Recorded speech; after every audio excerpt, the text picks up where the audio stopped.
अच्छा एक बात बताइए, आप जब टूटे हुए होते हो, जब कुछ तुम अल्लाह से दुआ मांगते हो वो कबूल नहीं होती है, तो कभी कभी ऊपर वाले से नफरत भी हो जाती है ना।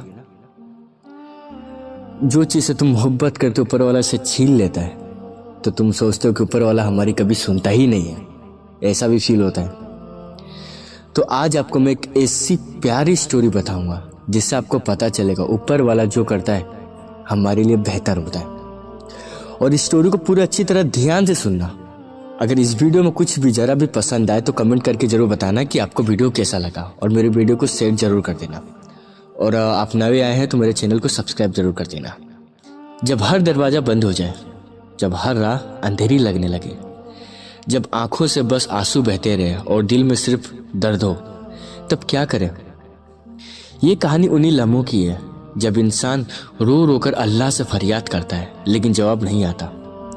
पर क्या सच में कोई दुआ बेकार जाती है। रात के 2:30 बजे थे। पूरा शहर नींद में था, मगर अयान का दिल अंदर ही अंदर रो रहा था। वो अल्लाह के सामने सजदे में पड़ा था। उसकी आंखों से आंसू थमने का नाम ही नहीं ले रहे थे। या अल्लाह, मैंने तुझसे उसे मांगा था और तूने मुझसे छीन के लिया। उसके अल्फाज कमरे में गूंज रहे थे, लेकिन कोई जवाब नहीं था। वह इंसान जिसे वो अपनी जान से भी ज्यादा मोहब्बत करता था, चाहता था, अब उसकी जिंदगी से जा चुका था। हर रात की तरह आज भी अयान अल्लाह से फरियाद कर रहा था, लेकिन दिल में एक सवाल था, क्या मेरी दुआ कभी कबूल होगी। ये बात 6 महीने पहले की। अयान और सादिया एक दूसरे से बेइंतहा मोहब्बत करते थे।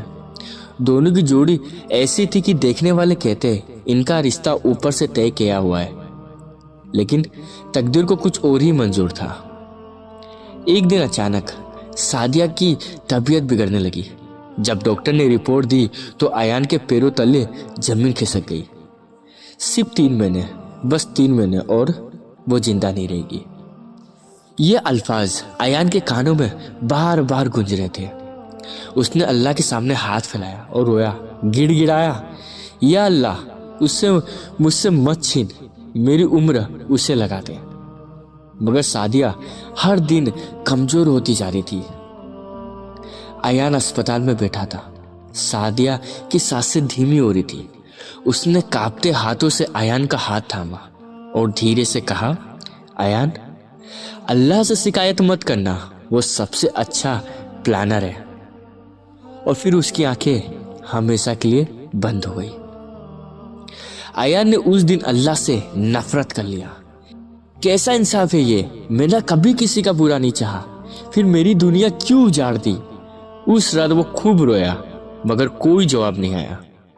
6 महीने बाद अयान एक मस्जिद के बाहर बैठा था। उसके हालात देखकर एक बुजुर्ग पास आए और बोले, बेटा, तू बहुत टूटा हुआ लगता है, क्या बात है।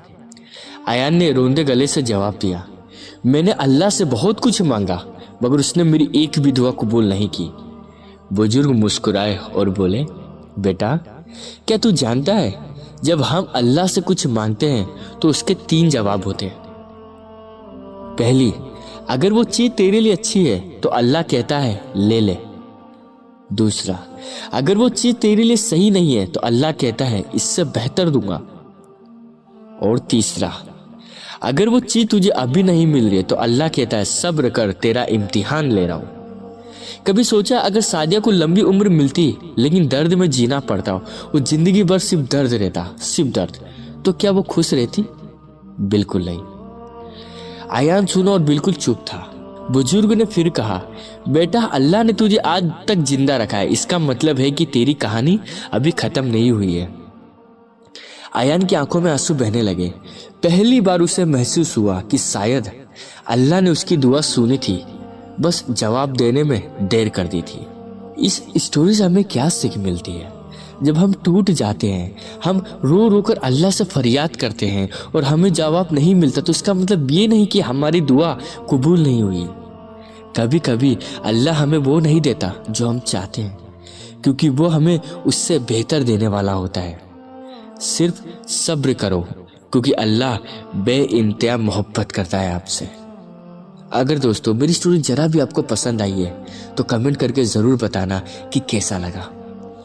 और मेरे चैनल को सब्सक्राइब कर देना और बेल आइकन प्रेस कर देना। ऐसी प्यारी स्टोरी जो हर चीज़ पे मैं लाता हूँ